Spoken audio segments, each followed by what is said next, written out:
Hello student, welcome to success sign. I hope आप सभी बहुत अच्छे से होंगे और अपने आने वाले एग्ज़ाम की तैयारी भी बहुत अच्छे से कर रहे होंगे।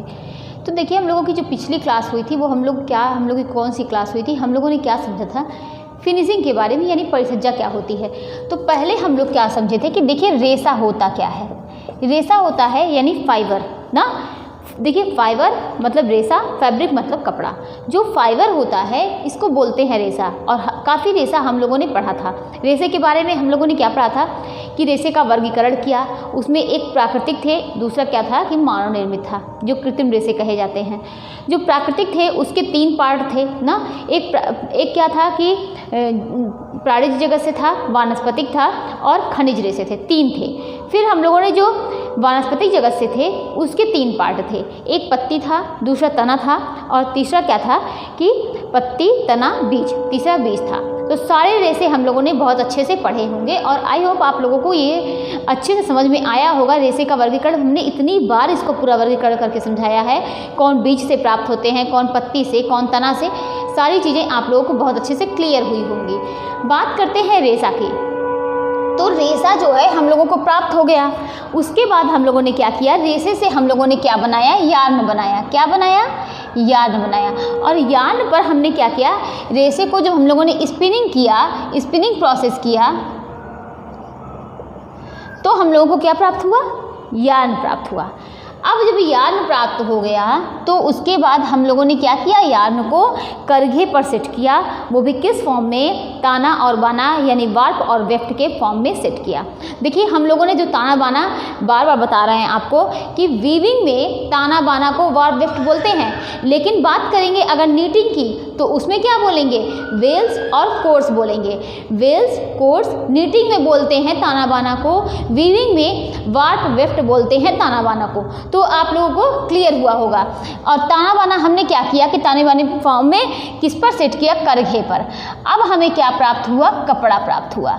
और ये बताइए कि करघे पर जब आप धागे को सेट कर रहे हैं और हमको कपड़ा प्राप्त हो रहा है तो क्या उसमें धूल मिट्टी नहीं जमेगी। अभी आप कपड़े को लेके सिलाई करिए, सिर्फ सिलाई करिए, उसके बाद भी देखिए कि मशीन का तेल लग जाता है, कहीं गंदा लग जाता है, कहीं मिट्टी लग जाती है। तो मतलब उसमें इतनी गंदगी ले जाती है। और बताइए कि वो इतनी बड़ी मशीन होती है, सब कुछ करघे पर सेट करके सब बनता है, तो उसमें भी तो गंदा लगेगा। तो वो कैसा कपड़ा प्राप्त हुआ, जिसको बोलते हैं ग्रे गुड या ग्रीस गुड के नाम से जानते हैं। किस नाम से, ग्रे गुड्स या किस नाम से, ग्रीस गुड्स के नाम से जानते हैं ना। और ये क्या है, अभी मटमैले पीले रंग का है। कैसा है, मटमैले पीले रंग का है, मटमैले पीले रंग का है। अच्छा, ये मटमैले पीले रंग का है, ये आप लोगों को समझ में आया। जब ये मटमैले पीले रंग का है उसके बाद ये अभी पहनने योग्य नहीं है। अब हम लोगों को क्या मिलेगा, कपड़ा मिलेगा। अब ये कपड़ा क्या करेंगे, हम इसको पहनने लायक बनाएंगे। उसको पहनने लायक बनाने के लिए हमें क्या करना पड़ेगा, उस पर बहुत ढेर सारी उस पर फिनिशिंग करनी पड़ेगी, यानी परिसज्जा करनी पड़ेगी। अब जब हम इस पर फिनिशिंग करेंगे, इस पर क्या होगा, प्रिंटिंग भी होगी, छपाई भी। क्या आप कपड़े पहनते हैं, बिल्कुल सादे कपड़े पहनते हैं, नहीं ना। उस पर क्या होती है, प्रिंटिंग वगैरह होती है ना। तो जब प्रिंटिंग करेंगे, उस पर उसकी छपाई करेंगे, उस पर क्या करेंगे, उसकी रंगाई करेंगे, मतलब बहुत सारी प्रक्रियाएं होंगी। तब कहीं कि जैसा कि आप लोग जानते हैं कि हम लोग जब कपड़ा रंगाई भी होती है और रंगते जब हैं तो कभी कभी देखिए रेसे को रंगा जाता है ना। और कभी कभी क्या करते हैं, रेसे को रंगते हैं। और कहीं कहीं क्या करते हैं कि धागे को रंगते हैं। कहीं कहीं पर क्या करते हैं कि मतलब तीनों के रंगाई आप कर रहे हैं तो तीनों कर सकते हैं। या तो आप रेसे को रंग के आप कपड़े को प्राप्त कर सकते हैं, कलर कर सकते हैं, या तो आप धागे को रंग के कलर कर सकते हैं, या तो आप कपड़े को रंग सकते हैं ना। तो आप अच्छे से जानते होंगे कि रंगाई तीनों पे की जाती है। आप टाई एंड डाई को देखिए, राजस्थान की टाई एंड डाई बहुत फेमस है ना। आप लोग देखे भी होंगे जब टाई एंड डाई वो किस पर की जाती है, वो कपड़े पर तो की जाती है। उस पर क्या करते हैं कि हम लोग क्या करते हैं, उसको कपड़े को ही रंगते हैं ना। उसको अलग अलग तरीके से टाई एंड डाई वहाँ की राजस्थान की फेमस है। अभी अगर आप पढ़ेंगे परंपरागत कढ़ाई जो होती है, पूरा कढ़ाई का ट्रेडिशनल कढ़ाई के बारे में हम लोग बहुत अच्छे से, इसका भी एक क्लास होगी और इसमें से यहाँ से भी क्वेश्चन बनते हैं, कहाँ की कौन सी कढ़ाई फेमस है। तो पहले हम लोग क्या बात कर रहे थे, हम लोगों ने रेसे से यान बनाया, यान से हमने कपड़ा बनाया, कपड़े को हम लोगों को प्राप्त हुआ करघे से, वो ग्रे गुड या ग्रिड्स गुड्स के नाम से जानते हैं, जो अभी मटमैले पीले रंग का है। इसको क्या है, यहाँ पर कच्चा कपड़ा भी बोलते हैं। क्या बोलते हैं? कच्चा कपड़ा भी बोलते हैं। उसके बाद हमने उस पर फिनिशिंग की तो हमें क्या प्राप्त हो गया? कपड़ा प्राप्त हो गया। और उस पर फिनिशिंग करेंगे, रंगाई करेंगे, छपाई करेंगे, मतलब सब कुछ क्या है, बहुत सारी प्रक्रियाएं करेंगे जिससे वो देखने में आकर्षक लगे। अच्छा, अब हम लोग क्या देखेंगे? फिनिशिंग हम लोग पढ़ चुके हैं। आज हम लोग क्या पढ़ेंगे? किसके बारे में? हाँ, तो क्या है कि आज हम लोगों को क्या पढ़ना है? आज हम लोग पढ़ेंगे रंगाई के बारे में। रंगाई के बारे में हम लोगों को क्या पढ़ना है, इसको देखते हैं। देखिए, रंगाई के बारे में क्या पढ़ेंगे? जैसा कि हमने समझा कि रंगने के लिए 3 अवस्थाएं होती हैं, जो कि इसकी भी क्लास होगी। रंगने की कितनी अवस्थाएं होती हैं? 3 अवस्थाएं होती हैं। या तो हम रेसे को रंग लें कपड़े बनाने के लिए, या तो हम धागे को रंग लें, या तो जब कपड़ा प्राप्त हो जाए तो कपड़े को रंग लें। लेकिन सबसे अच्छी रंगाई कौन सी होती है? रेसे की रंगाई होती है, क्योंकि जब आप मतलब बेसिक चीज़ से हुई उसको क्या करेंगे? कलर कर देंगे, तो वो क्या है, काफ़ी टिकाऊ होगी। लेकिन कपड़े की रंगाई जो होती है वो उतनी अच्छी नहीं होती है। तो ये क्या है कि रंगाई के बारे में हम लोग जानेंगे। रंगाई की अवस्थाएं हमने 3 पढ़ी, 3 समझी, रेसा, धागा और कपड़ा, 3 अवस्थाएं हैं, और इसको भी हम लोग अच्छे से समझेंगे। अब ये देखते हैं कि जैसा कि रंगाई ये भी क्या है, एक प्रकार की, ये भी एक प्रकार की क्या है, परिसज्जा है, कि परिसज्जा है। अच्छा, यहाँ पर ये एक चीज़ और समझते हैं कि ये एक प्रकार की परिसज्जा है।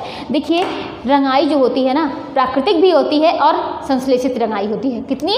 रंगाई की 2 प्रकार होते हैं, एक प्राकृतिक होती है और दूसरी क्या होती है? संश्लेषित रंगाई होती है। संश्लेषित रंगाई होती है। अब इसको समझते हैं। आप जानते हैं कि प्राकृतिक रंगाई जो होती है मतलब कैसे होती है? पहले क्या था? क्या इतनी सारे जो हैं कलर इस तरीके से मिलते थे? नहीं। तो पहले किस चीज़ से रंगे जाते थे? कि प्राकृतिक चीज़ों से, जैसे कि हल्दी हो गया ना, फूल हो गए कई प्रकार के ना, फल हो गए, पत्ती हो गए, कीट हो गए ना, इन सब से क्या होते थे। और ये रंगाई बहुत महंगी होती है, क्योंकि अब इतनी सारी हल्दी की ज़रूरत होगी। कीट जो है, बहुत सारे कीट को मार कर तब कहीं रंग की 10 ग्राम रंग या 1 ग्राम रंग, 2 ग्राम रंग इस तरीके से प्राप्त होता था। ये इसीलिए ये रंगाई बहुत महंगी मानी गई। ये क्या है? ये रंगाई बहुत महंगी होती है। हल्दी, फूल, फल, पत्ती, कीट, इन सब से क्या होते हैं कि इन सब से कलर प्राप्त होते हैं ना। तो अब ये संश्लेषित रंगाई जो होती है उसके बाद आई। तो हमने क्या समझा कि सबसे पहले कौन सी रंगाई थी? तो प्राकृतिक रंगाई जो है ये सबसे पहले थी। प्राकृतिक रंगाई क्या है? सबसे पहले प्राकृतिक रंगाई होती थी। सबसे पहले प्राकृतिक रंगाई होती थी। और ये क्या है? ये हमने क्या समझा कि बहुत सारे कीटों को मारकर तब कहीं की हमें कलर की प्राप्ति होती थी। इसी वजह से ये रंगाई जो है बहुत ही महंगी थी। तो ये रंगाई क्या थी? ये बहुत महंगी थी, बहुत महंगी थी। हमने क्या देखा कि प्राकृतिक रंगाई जो होती है, सबसे पहले प्राकृतिक रंगाई होती थी और उसके बाद ये संश्लेषित रंगाई आई। अच्छा, इसी में हम लोग क्या समझते हैं कि प्राकृतिक रंगाई जो होती है कि ये कितने प्रकार की होती है? ये 2 प्रकार की होती है। प्राकृतिक रंगाई कितने प्रकार की होती है? 2 प्रकार की। एक क्या होता है कि एक रंजक होता है, रंजक। दूसरा क्या होता है? वर्णक होता है, वर्णक। वर्णक को क्या बोलते हैं? पिगमेंट बोलते हैं, पिगमेंट ना। और ये क्या है? ये रंजक है। तो क्या समझा कि प्राकृतिक रंगाई कितने प्रकार की होती है? 2 प्रकार की। एक रंजक हो गया, दूसरा वर्णक हो गया। अब उसको देखते हैं।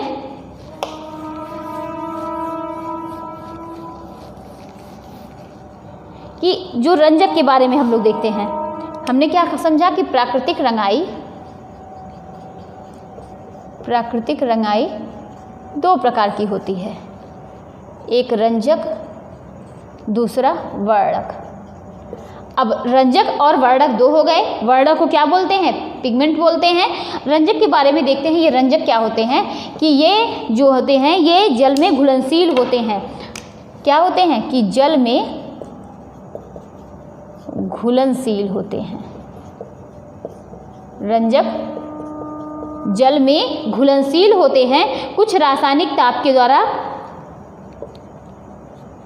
कुछ रासायनिक ताप के द्वारा रंग रेशे के अंदर पहुंचा दिए जाते हैं, पहुंचा दिए जाते हैं या पहुंचा सकते हैं। उसके बाद नेक्स्ट देखते हैं, ये महंगा होता है, ये महंगा होता है, टिकाऊ नहीं होता, टिकाऊ नहीं होता, कच्चा होता है,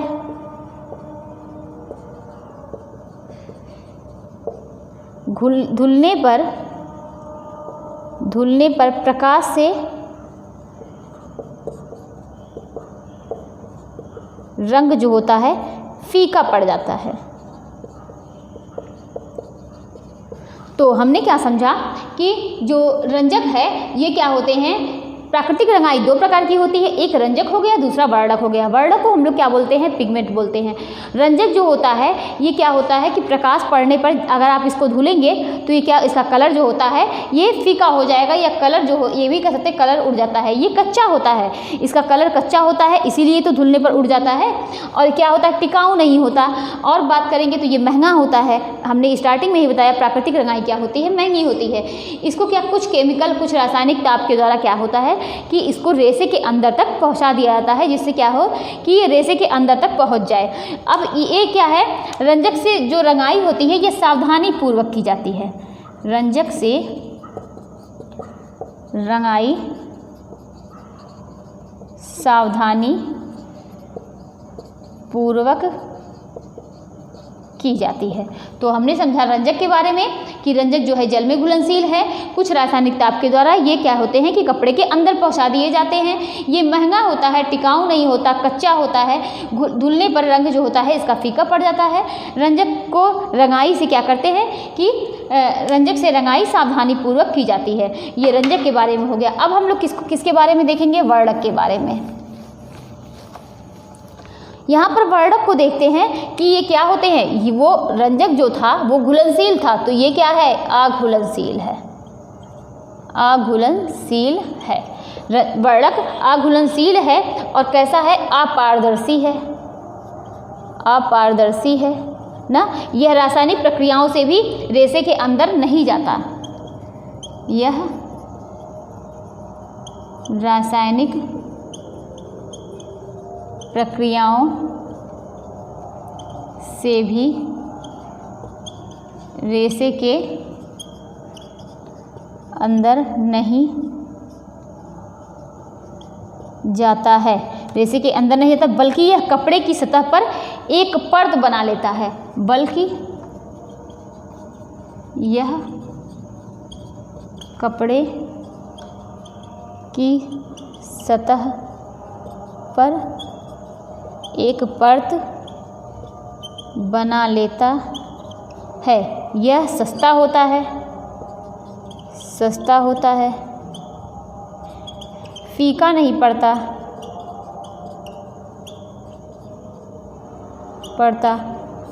प्रकाश का कोई इफेक्ट नहीं होता, प्रकाश का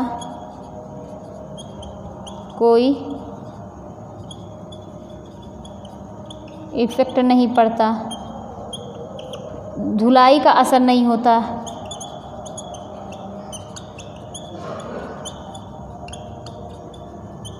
नहीं होता। इसमें यांत्रिक प्रक्रिया द्वारा क्या है, यूज़ करते हैं, इसमें यांत्रिक प्रक्रिया का यूज़ करते हैं, करते हैं। इसमें क्या करते हैं कि कपड़े पर लेयर लगा देते हैं,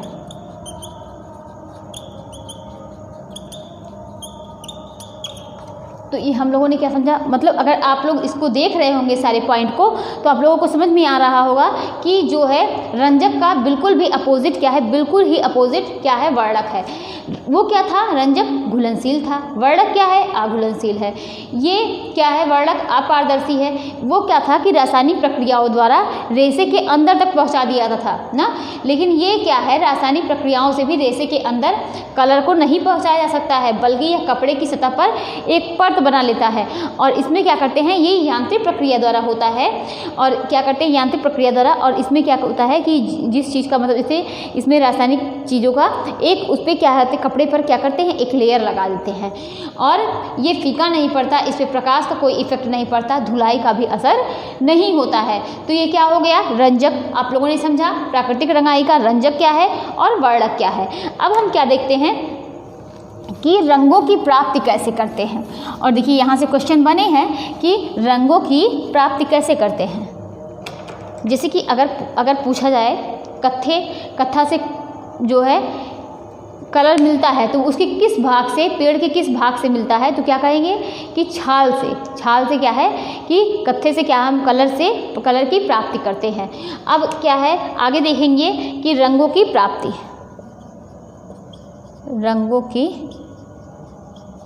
प्राप्ति। तो यहाँ पर देखते हैं कि प्राकृतिक रंग भी होते हैं और रासायनिक रंग भी होते हैं। प्राकृतिक और रासायनिक। जैसे आप रेशे का वर्गीकरण कर रहे थे, काफ़ी आप देखेंगे काफ़ी चीज़ें यहीं पर मिलती होंगी। अब प्राकृतिक उसमें भी क्या था कि यहाँ पर 3 चीज़ें हैं, एक वानस्पतिक है, दूसरा जानत्व है, तीसरा क्या है, खनिज है, यानी मिनरल्स। तो 3 हो गए प्राकृतिक के। और मतलब रंगों की प्राप्ति किससे करते हैं, प्राकृतिक चीज़ों से भी करते हैं, रासायनिक से भी करते हैं, वानस्पतिक, जानत्व और खनिज। अब वानस्पतिक की प्राप्ति किससे करते हैं, अगर बात की जाए तना से क्या है कि हल्दी किस मतलब क्या है, तना है। और इससे क्या है कि कलर की हम रंग की प्राप्ति करते हैं। पत्ती यानी मेहंदी से भी रंग की प्राप्ति होती है। उसके बाद क्या है, फूल में लिली का हो गया और क्या, हरसिंगार हो गया। तो फूल में कौन कौन सा हो गया, लिली हो गया और हरसिंगार हो गया। अब हम देखेंगे फल में क्या हो गया, और यहाँ पर एक फूल और लिख लीजिए केसर का।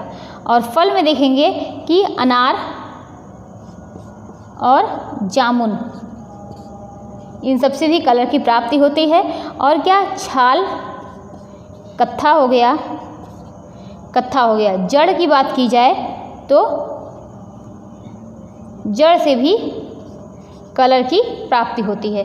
तो हम लोगों ने क्या देखा, तना हल्दी हो गया, पत्ती मेहंदी से कलर की प्राप्ति होती है, लिली मतलब हरसिंगार, केसर, ये सब फूल हैं, इन सब से भी रंग की प्राप्ति होती है। अनार, जामुन, कत्था, इन सब से भी क्या होती है कि रंग की प्राप्ति होती है।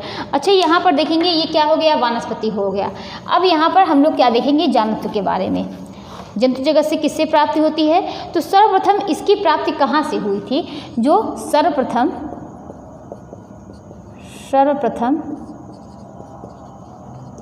इसकी प्राप्ति जो होती है वह भूमध्य सागर में पाई जाने वाली मछली से हुई थी। और वो कौन सी मछली थी, आप लिख लीजिए कि सेलफिश। इससे क्या होती है कि इससे हुई थी। और इससे कौन से कलर की प्राप्ति हुई थी, कौन से रंग की, तो इससे जो है बैगनी रंग की प्राप्ति हुई थी। इससे बैगनी रंग की प्राप्ति हुई थी। इससे बैगनी रंग की प्राप्ति हुई थी। और क्या है कि यह बहुत महंगा है, यह बहुत महंगा है, इनकी प्राप्ति जो होती है कि आप देखेंगे तो कीट से भी होती है। यह अगर इस कलर की बैगनी रंग की प्राप्ति जो होती है कीट से भी होती है, कीट से भी होती है। तो हम लोगों ने क्या समझा कि जाना तो जगत से हम लोगों को कहाँ से प्राप्त होते हैं। सर्वप्रथम इसकी प्राप्ति भूमध्य सागर के जो मछली होती हैं उनसे प्राप्ति हुई थी। और कौन से कलर की प्राप्ति हुई थी, तो बैगनी रंग की प्राप्ति हुई थी। और यह बहुत महंगा होता है क्योंकि कीट को और क्या है कि इन सबको मछली को मतलब मार कर उसके बाद कलर की प्राप्ति हो रही है। तो बहुत सारे कीट को मारने पर कलर की प्राप्ति होती है। इसी वजह से क्या है कि ये बहुत महंगा है। अब हम लोग देखेंगे कि प्राणी प्राप्ति, उसमें देखेंगे और इसी जाना के अंतर्गत है ना। और इसमें देखेंगे कौन से कीट, कॉकनियल कीट। इसका नाम जो होता है, इसका नाम कोकस, इसका नाम कोकस कैक्टी। इसका ये क्या है, इसका यहाँ पर लिख लीजिए, ये क्या है, इसका वानस्पतिक नाम है, वानस्पतिक नाम कोकस कैक्टी है। तो प्राणी प्राप्ति में हम लोग किससे प्राप्त करते हैं कि कॉकनियल कीट क्या है, इसका क्या है कि वानस्पतिक नाम कोकस कैक्टी है। कोकस कैक्टी वानस्पतिक नाम है। इससे क्या है कि कलर की प्राप्ति होती है।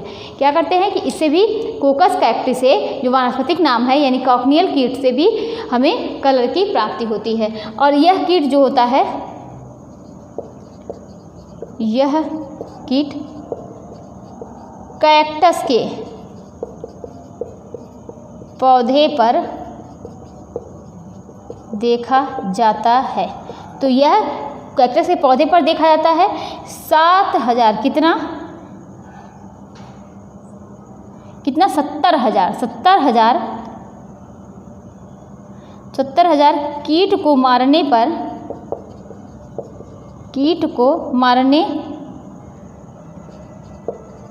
के बाद कितना 5 ग्राम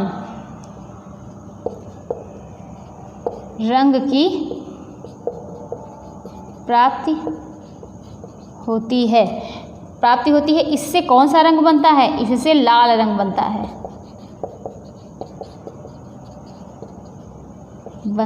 है। तो हम लोगों ने क्या समझा, कौन सा कीट, कॉकनियल कीट, जिसे इसका क्या है, वानस्पतिक नाम क्या है कि कोकस कैक्टी। यह कीट जो होता है कैक्टस के पेड़ पर पाया जाता है, देखा जाता है। कितना 70,000 जब आप कीट मारेंगे तो आपको कितना कलर प्राप्त होगा, 5 ग्राम आपको रंग की प्राप्ति होगी जब आप 70,000 कीट को मारेंगे।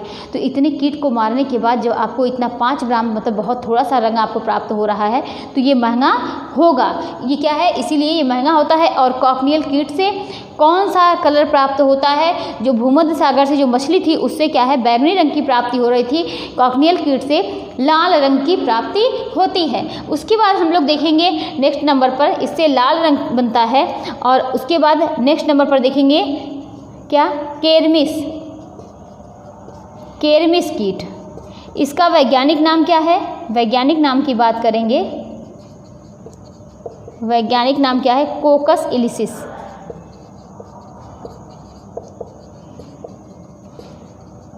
इसका वैज्ञानिक नाम कोकस इलिसिस है। और इससे भी क्या है, लाल रंग मिलता है, लाल रंग मिलता है। तो हम लोगों ने क्या समझा कि कॉकनियल कीट से भी कलर की प्राप्ति हो रही है, केरमिस कीट से भी कलर की प्राप्ति हो रही है। आगे हम लोग देखते हैं खनिज रंग।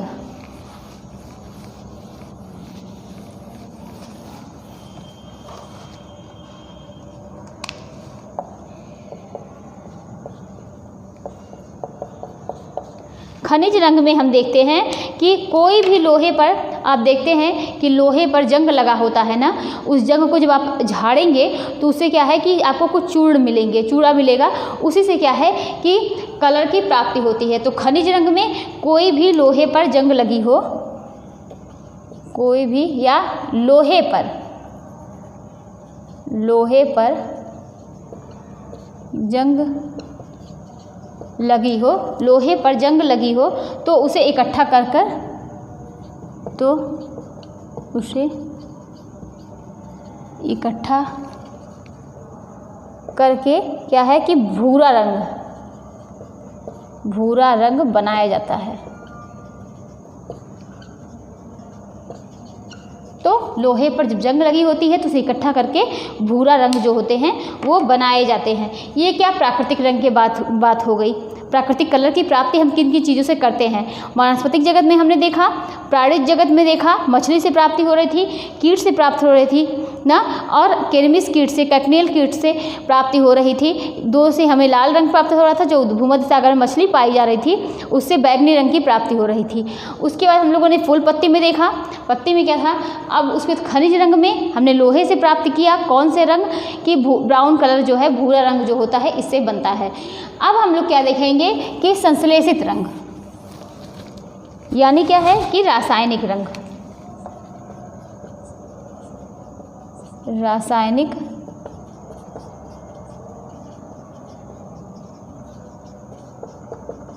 रासायनिक रंग, संश्लेषित रंग।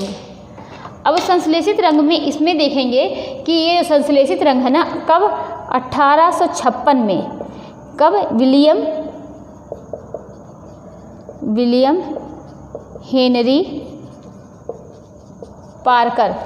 हेनरी पार्कर ने सर्वप्रथम इसको बनाया था।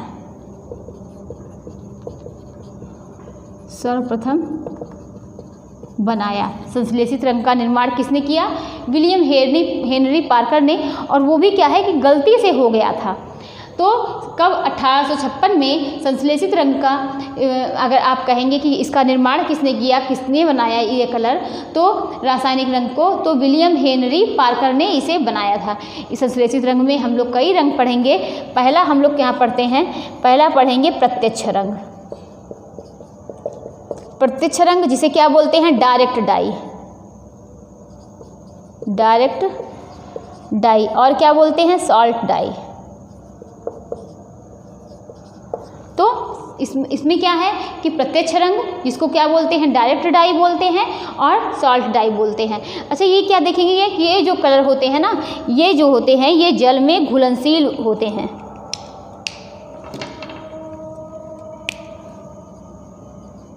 जल में घुलनशील होते हैं और क्या? सस्ता होता है। घुलनशील होते हैं, सस्ता होता है। रंग जो होता है वो पुअर होता है ना। तो जल में घुलनशील होते हैं, सस्ते होते हैं, पुअर होते हैं और क्या? चमक कम होती है इसमें, चमक कम, और क्या? टिकाऊ भी नहीं होते, टिकाऊ भी नहीं होते ना। ये क्या? सेलुलोजिक जगत के रेशों को रंगने के लिए ये यूज़ किए जाते हैं।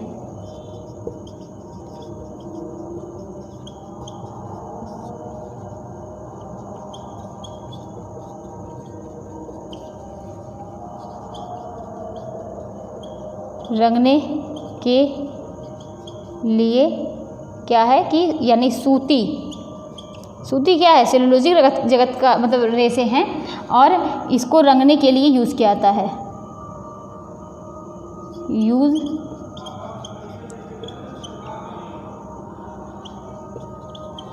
है, और एक बात करेंगे तो इसको क्या है, इसको रेयान पर भी आप यूज़ कर सकते हैं। किस पर? रेयान पर भी यूज़ कर सकते हैं। लेकिन सबसे बेस्ट क्या है कि सेलुलोजिक जगत के जो रेशे होते हैं, हमने क्या समझा, जो रासायनिक रेशे हैं यानी संश्लेषित रेशे हैं, इसका जो है कौन इसको सर्वप्रथम बनाया था? तो 1856 में। कब? विलियम हेनरी पार्कर ने बनाया था। प्रत्यक्ष डाई के बारे में हमने क्या समझा? इसको डायरेक्ट डाई बोलते हैं और क्या बोलते हैं? सॉल्ट डाई के नाम से जानते हैं। जिस तरीके से आप अगर ट्रिक से समझना चाहें, ये क्या होता है? नमक ना, ये नमक घुल जाता है पानी में, तो ये क्या है? जल में घुलनशील है। जो चीज़ घुल जाएगी वो खराब हो जाएगी ना, तो वो सस्ती हो गई, पुअर होती है, और क्या है कि इसका जो चमक होगी कम टिकाऊ होगी। तो मतलब अगर आपने इससे ट्रिक समझा तो सारी चीज़ें जो हैं वो क्लियर हो जाएंगी। तो इसी के साथ ये क्या है, प्रत्यक्ष रंग हो गया। अब नेक्स्ट नंबर पर हम लोग क्या देखते हैं कि एसिड डाई। एसिड डाई इसे क्या बोलते हैं, अम्लीय रंग। अम्लीय रंग, तो एसिड डाई इसे क्या बोलेंगे, अम्लीय रंग। ये कार्बन युक्त सोडियम है, ये कार्बन युक्त सोडियम है और इसमें कैल्शियम मिलता है। और इसमें क्या मिलता है कि कैल्शियम मिलता है। ये भी क्या, इसकी भी बात करेंगे तो ये भी जो होते हैं ये भी जल में घुलनशील है। जल में,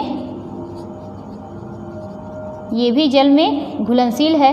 सूती पर प्रयोग यानी कॉटन पर प्रयोग अच्छा नहीं होता है। जब जल में घुलनशील है तो आप कॉटन में प्रयोग करेंगे तो अच्छा नहीं होता है। और ये किस पर, जो एसिड डाई होती है ये सबसे ज़्यादा बेस्ट किसके लिए होती है, तो किसके लिए होती है ये बेस्ट,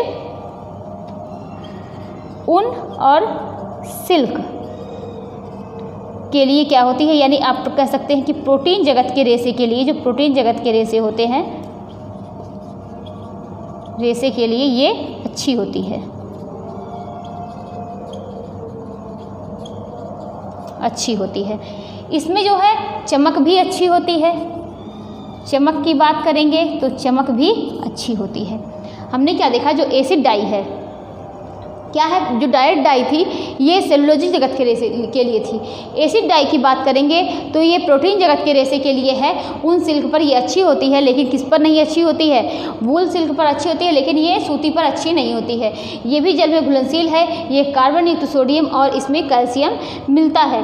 इसमें क्या होती है, चमक की बात करेंगे तो चमक अच्छी है। रंग जो होता है इसका रंग सस्ता होता है और पक्का होता है। रंग इसका सस्ता होगा और क्या होता है कि पक्का होता है। तो हम लोगों ने 2 डाई पढ़ी, वो भी कौन सी जगत की, रासायनिक रेशे की ना, रासायनिक डाई पढ़ी, जो कि रासायनिक रंग यानी संश्लेषित रंग के बारे में पढ़ा। अब तीसरे नंबर पर हम लोग देखेंगे कि बेसिक डाई।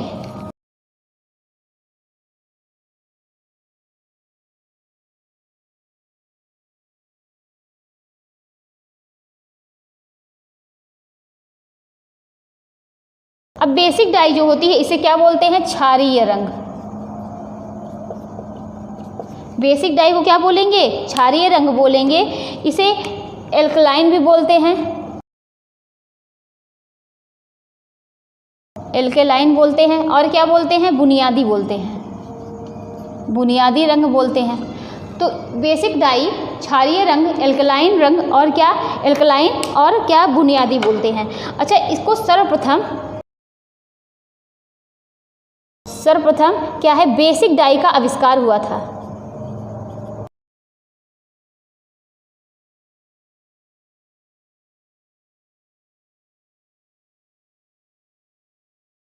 सर्वप्रथम बेसिक डाई का आविष्कार हुआ था। इसमें देखते हैं कि यह सेलुलोजिक और प्रोटीन जगत के, यह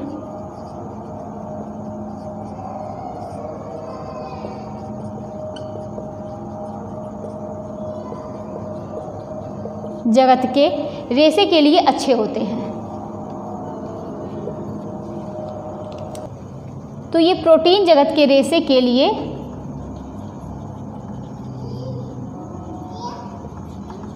अच्छी होती है। प्रोटीन जगत के रेशे के लिए क्या होती है कि अच्छी होती है। और इसमें क्या होती है कि ऊन की चमक को ये बढ़ाते हैं। किसकी, ऊन की चमक को बढ़ाते हैं। जल में घुलनशील है, जल में घुलनशील है। और ये क्या है, एक्सीलेंट, मतलब प्रभाव जो है इसका बहुत अच्छा होता है। जल में घुलनशील है, क्या है, एक्सीलेंट प्रभाव देती है।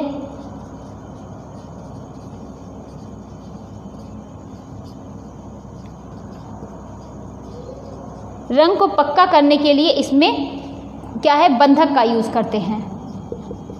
रंग को पक्का करने के लिए किसका, मॉडरेट बंधक का यूज़ करते हैं। रंग को पक्का करने के लिए बॉन्ड क्या है, मॉडरेट का यूज़ करते हैं। इसमें इसकी चमक जो होती है, इसमें चमक टिकाऊ होती है, इसमें चमक होती है, चमक होती है, ये मतलब ये चमक को बढ़ाते हैं तो इसमें चमक होती है, और क्या ये टिकाऊ भी होते हैं। तो ये क्या था, बेसिक डाई था, यानी क्षारीय रंग जिसको एल्कलाइन बोलते हैं। ये सबसे बेस्ट किसके लिए है, उनकी चमक को बढ़ाते हैं। कौन सी डाई, बेसिक डाई, तो उनकी चमक को बढ़ाते हैं। और इसमें क्या है, रंग को पक्का करने के लिए बंधक का यूज़ करते हैं।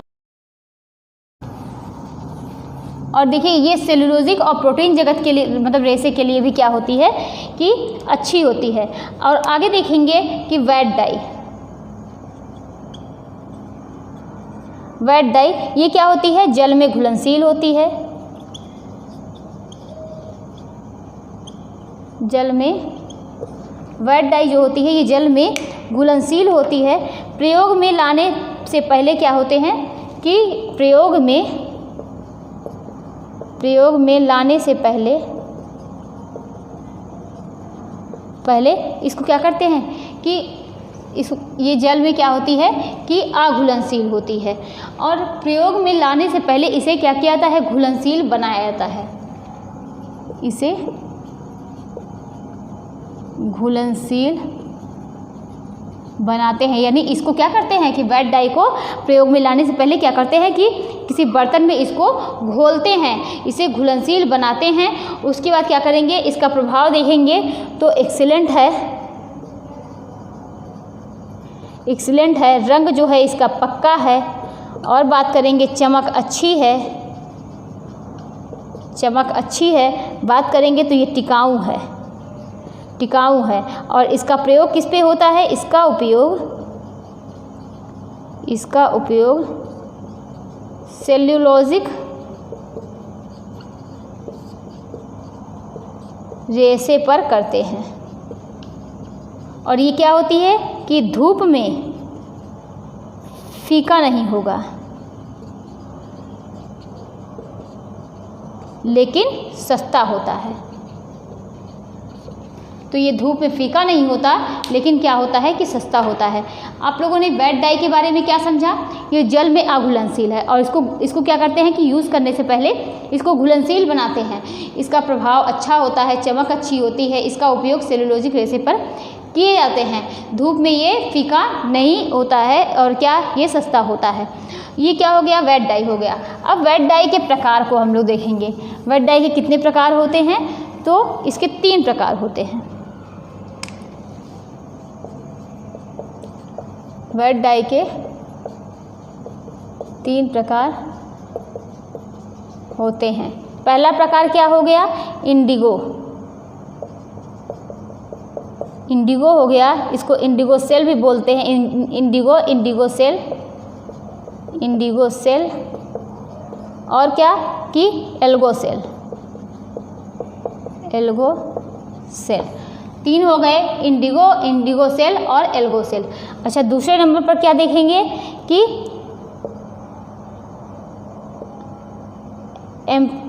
एंथ्रोक्विनाइड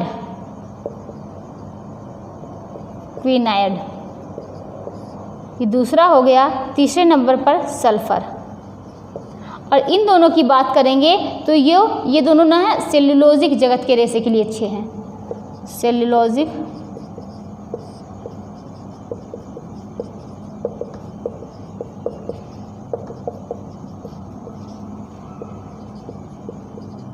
अच्छे हैं। और ये किस पर, सूती, अगर बात की है तो सूती लिनन इससे रंगे जाते हैं, इससे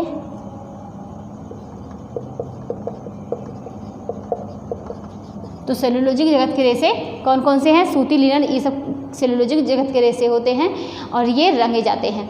अब बात करेंगे इंडिगो सेल और एल्गो सेल के बारे में। यहाँ से जो होता है क्वेश्चन फंसा हुआ है अगर इंडिगो की बात करेंगे तो ये सबसे पहला प्रसिद्ध क्या है, सबसे प्रसिद्ध टिकाऊ है क्या, इंडिगो। अगर पूछा जाए तो सबसे पहला और सबसे प्रसिद्ध टिकाऊ कौन सा है, तो इंडिगो है। ये सबसे पहला है, सबसे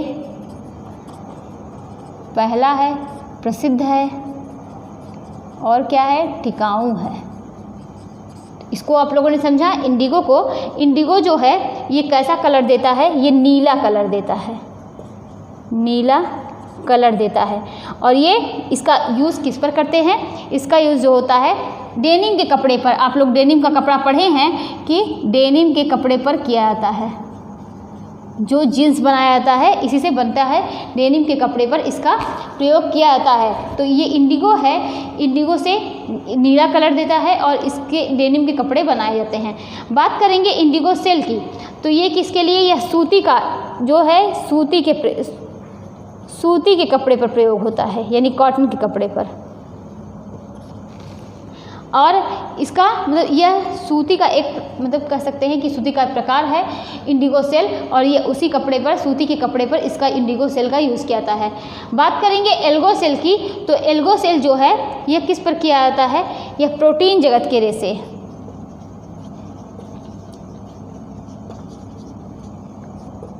अब प्रोटीन जगत के रेशे कौन कौन से हैं, एक ऊन है, दूसरा रेशम।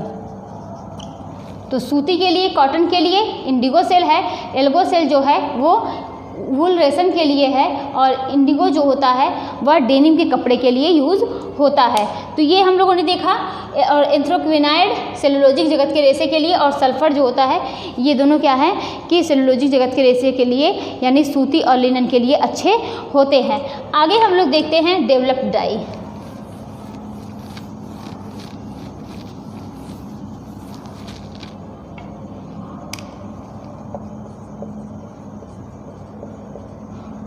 डेवलप्ड डाई, इसे क्या बोलते हैं, विकसित डाई। तो डेवलप्ड डाई या विकसित डाई इसको बोलते हैं। ये सेलुलोजिक जगत के रेशे के लिए क्या होते हैं, अच्छे होते हैं। किसके लिए, सेलुलोजिक जगत के रेशे के लिए।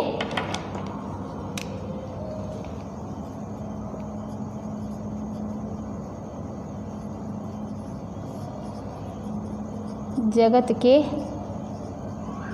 रेशे के लिए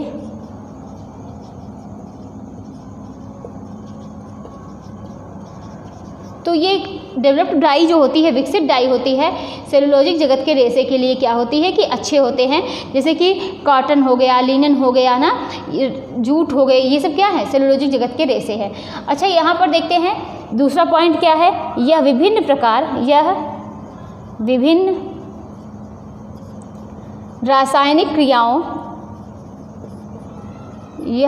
रासायनिक क्रियाओं के द्वारा बनाया जाता है।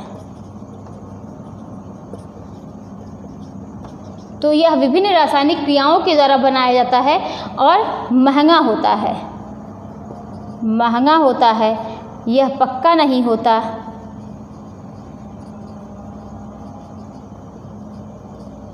और क्या है कि पक्का करने के लिए इस कपड़े पर क्या है कि बहुत सारी प्रक्रियाएं की जाती हैं। जैसे कि क्या किया जाता है, पक्का करने के लिए इसे कई सारी प्रक्रियाओं से गुजरना पड़ता है। क्या करते हैं कि इस पे लेप लगाते हैं, बार बार वही प्रक्रियाएं की जाती हैं। तो इससे क्या होता है कि इसका कलर जो होता है कि पक्का हो जाता है डेवलप्ड डाई का। तो ये क्या हो गई, डेवलप्ड डाई हो गई, जिसको विकसित डाई के नाम से जानते हैं। आगे हम लोग देखते हैं नेक्स्ट नंबर पर सल्फर डाई। सल्फर डाई को देखते हैं। ये क्या होता है कि इसे गंधक रंग भी कहते हैं। आगे देखते हैं, ये गंधक रंग हो गया, सल्फर डाई हो गई। इसमें क्या देखते हैं, ये जल में आघुलनशील होती है और क्या गहरा रंग देती है। जल में आघुलनशील होती है, कैसा रंग देती है, गहरा रंग देती है। और ये क्या है, ये आप कह सकते हैं कि इसका प्रयोग कॉटन पर अच्छा होता है। किसका, ये मतलब मेन किसके लिए है, कॉटन के लिए है। अभी तक जितना हम लोगों ने पढ़ा, किसी का जो है वो सेलुलोजिक जगत के रेसे के लिए अच्छे थे, लेकिन कहीं पर जल्दी कॉटन का नाम नहीं आ रहा था। यहाँ पर ये सल्फ़र डाई है ना, ये कॉटन के लिए सबसे बेस्ट होता है।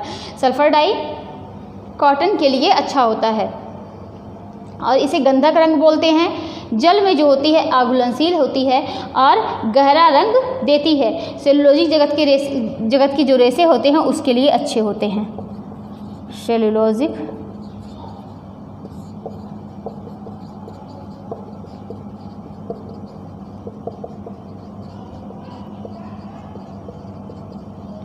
अच्छे होते हैं और इसे हम क्या कहते हैं कि गंधक के नाम से, गंधक रंग के नाम से जानते हैं।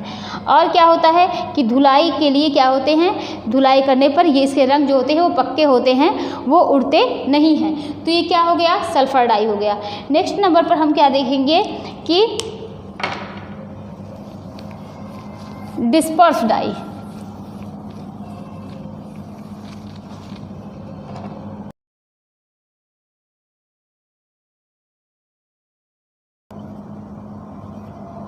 डिस्पर्स डाई, इसे किस नाम से जानते हैं, एसीटेट डाई।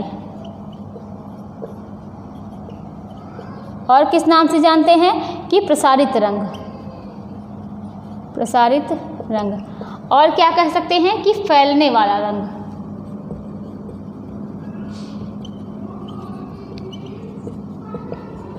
तो हम लोगों ने क्या देखा, डिस्पर्स डाई को एसीटेट डाई बोलते हैं, प्रसारित रंग बोलते हैं, फैलने वाला रंग बोलते हैं। आगे देखिए इसमें क्या होता है कि यह कपड़े की सतह पर फैलता है। इसको क्या कहता है, यह कपड़े की सतह पर, कपड़े की सतह पर फैलता है। यह कपड़े की सतह पर फैलता है। इसे फैलने वाला रंग भी कहते हैं।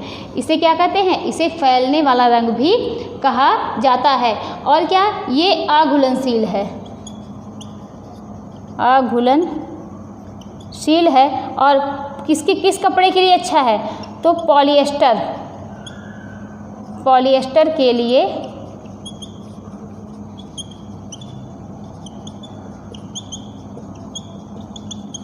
तो ये आघुलनशील होता है। पॉलिएस्टर के लिए क्या होता है कि अच्छा होता है। आगे देखते हैं कि पॉलिएस्टर के लिए अच्छा होता है, इसकी चमक जो होती है वो भी अच्छी होती है। और क्या देखेंगे, पक्की होती है, पक्की होती है। और इसमें मतलब क्या होता है, इसका रंग जो होता है वो पक्का होता है। इसे एसीटेट के नाम से भी जानते हैं, इसे फैलने वाला रंग भी कहते हैं, इसे प्रसारित रंग भी कहते हैं। ये पॉलिएस्टर के साथ क्या है, रासायनिक जगत के रेसे के लिए भी अच्छा होता है। ये पॉलिएस्टर के साथ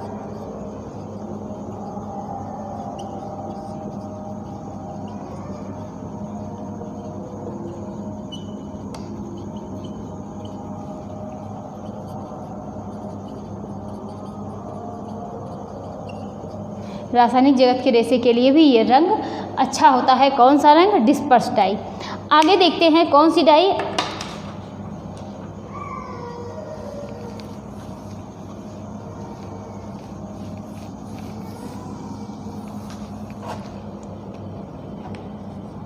रिएक्टिव डाई।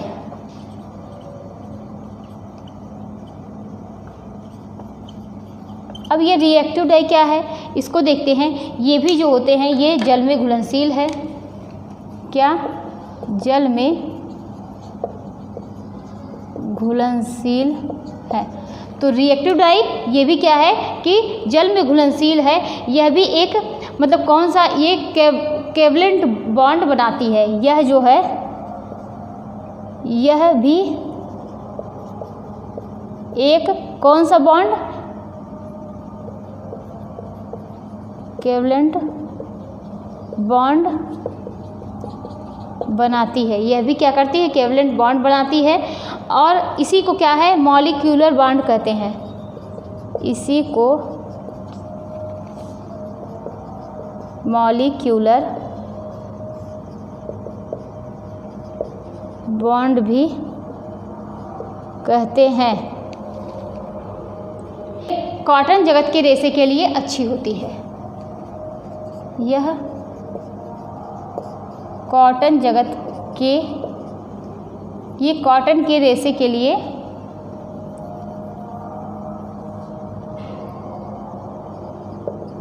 अच्छी होती है। किसके लिए अच्छी होती है? तो कॉटन के लिए क्या होती है? ये डाई अच्छी होती है। कौन सी? Reactive dye. तो रिएक्टिव डाई जो होती है ये जल में घुलनशील होती है। कौन सा? कोवलेंट बॉन्ड बनाती है। इसी को मॉलिक्यूलर बॉन्ड भी कहते हैं। अब नेक्स्ट पर क्या देखेंगे? नेक्स्ट नंबर पर एजो डाई। और एजो डाई के बारे में आप लोग जानते ही होंगे कि एजो डाई जो होती है ये टिकाऊ तो होती थी, लेकिन क्या है, इसे क्या है कि बैन कर दिया गया है। इस एजो डाई को क्या किया गया है कि इसे बैन कर दिया गया है।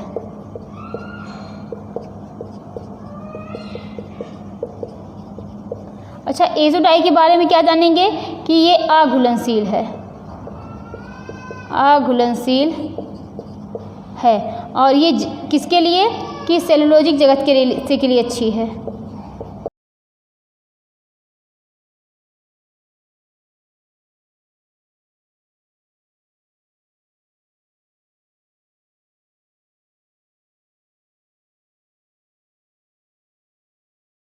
किसके लिए? सेलुलोजिक जगत के रेशे के लिए अच्छी है एजो डाई। और क्या कि इसके देखेंगे कि ये इससे क्या होता था कि ये इंसान के लिए हार्मफुल था। इससे क्या होता था कि स्किन कैंसर होता था, स्किन कैंसर होता था इस रासायनिक रंग से, जिसे क्या कर दिया गया? बैन कर दिया गया एजो डाई को। और इसमें कई सारे क्या है कि क्षारीय रंगों को मिलाया जाता था और ये स्किन को मतलब क्या है कि मनुष्य के लिए ये हार्मफुल था, इसीलिए ये बैन कर दी गई। आगे नेक्स्ट नंबर पर देखते हैं कि बंधक क्या होता है। मॉर्डेंट,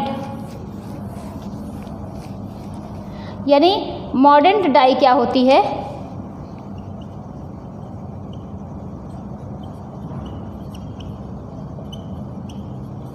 बंधक रंग। इसको क्या करते हैं कि इसका यूज़ किसके लिए किया जाता है? रंग को पक्का करने के लिए इसका यूज़ करते हैं। इसका यूज़ रंग को पक्का